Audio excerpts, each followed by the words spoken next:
আপনি বিএনপি করেন, আমার সমস্যা নাই, জামাত করেন, সমস্যা নাই, কিন্তু আওয়ামী লীগের সাথে সখ্যতাকে আমরা মেনে নিব না। জন আকাঙ্ক্ষা জানতে এনসিপির দেশ করতে জুলাই পদযাত্রা বুধবার পৌঁছায় চাঁদপুরে।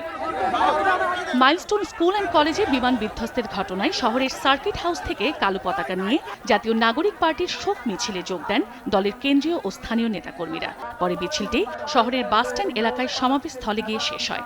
এ সময় মাইলস্টোন ট্র্যাজেডিতে হতাহতের ঘটনায় ব্যর্থতার দায় নিয়ে স্বাস্থ্য উপদেষ্টার পদত্যাগ দাবি করে দক্ষিণাঞ্চলের মুখ্য সংগঠক হাসনাত আব্দুল্লাহ বলেন, ডক্টর ইউনূসের স্বজনপ্রীতির বড় উদাহরণ স্বাস্থ্য উপদেষ্টা।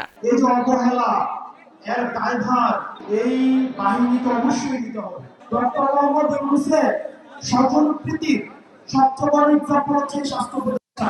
এই স্বাস্থ্য উপদেষ্টার অনীতিবিলম্বে এই জনগণের যে টাকা পয়সা উনি বেতন দিছে সেগুলো রাষ্ট্রভার কোষাগারে জমা দিয়ে কোনো অনীতিবিলম্বে পদত্যাগ করা উচিত। এই ঘটনার সুষ্ঠু তদন্ত দাবি করে মুখ্য সংগঠক সার্জিস আলম বলেন, লোক দেখানোর জন্য গতানুগতিক তদন্ত চায় না এনসিপি।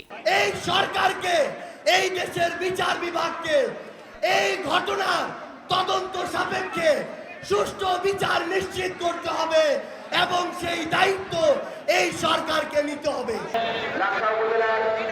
বিকেলে চাঁদপুর থেকে কুমিল্লায় পৌঁছায় এনসিপির পদযাত্রা। শহরের টপঝং ব্রিজ থেকে জুলাই পদযাত্রা করে টাউন হল মাঠের সমাবেশে যোগ দেন নেতাকর্মীরা। এ সময় হাসনাত আব্দুল্লাহ বলেন, আওয়ামী লীগের সঙ্গে কারো সখ্যতা মেনে নেবে না এনসিপি।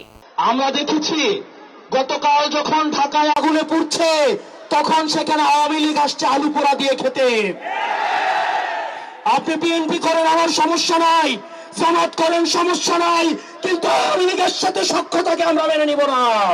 এর আগে সদর দক্ষিণ উপজেলায় জুলাই আন্দোলনের শহীদ মাসুম মিয়ার কবর জিয়ারত করে তার পরিবারের সঙ্গে দেখা করেন এনসিপির কেন্দ্রীয় নেতারা। চন্দ্রা বিশ্বাস, ববি, সময় সংবাদ।